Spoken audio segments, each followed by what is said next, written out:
I think you have to be living under a rock not to have heard about Oasis of the Seas for the past year. But my God, it's finally here. It's here. It's here.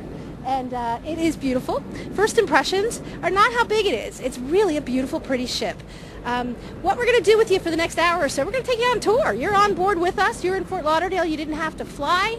You just get to walk and wander with us. And we're here with my colleague Melissa Paloti, who's the managing editor of Cruise Critic, and also with Teo Niemela, who is the editor of Cruise Business Review, and it's a business-oriented publication, and he is probably the most knowledgeable guy on this ship design, aside from the guys who built and created it. So we look forward to your questions. Send them to us via Twitter at twitter.com/cruisecritic, CRUISECRITIC, and let's get started. This is the whole pool zone here. What we're looking at over here towards the little sort of the bubbles is the beach pool. And what's interesting about the beach pool, and what we're going to do is walk right over to it so you can see, it's got sort of an infinity edge to it, so you can actually pull your beach chair right up to the edge and stick your feet in the water. It's basically a regular pool other than that, but that's kind of a fun thing.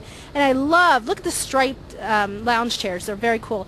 Now, if you think that this is how empty the beach pool area will be if you ever come on Oasis of the Seas, I think you should think again. People are just starting to board, and I suspect it'll always be much more crowded. Okay, this is the biggest wow I've ever seen on a cruise ship. This is Central Park. This is the first park that's ever been on a ship. In fact, you might have heard about a lawn on Celebrity Solstice, and it's very nice, but it's a nice piece of grass. But this is actually a park with hundreds of different plants and trees, and it's actually real. And I say it's real, and that may surprise a lot of you who haven't cruised before, but often on a cruise ship the flora and fauna is plastic, and so a cruise ship environment can be very sort of false, not nature oriented. This is the first time we've ever seen this kind of bringing the on-land, atmosphere onto a cruise ship, and it's beautiful. If you think of a cruise ship as a place just to get fat and gain weight and do nothing but eat, the light bites here, this is just one small example of an effort that Royal Caribbean and other lines are making as well to really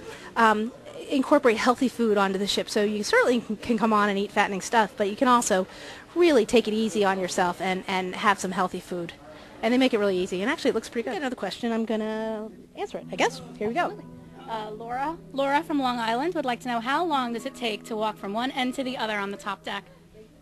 It's a great question, and thanks to Sam Champion, who is actually on the widescreen down there in the Aqua Theater from Good Morning America, answered it this morning. He actually did the walk, and he told us it took 14 minutes to get around the ship on deck 15. And that's, I think, about 14 minutes just to go around the deck is pretty long time. It means the ship's pretty darn big.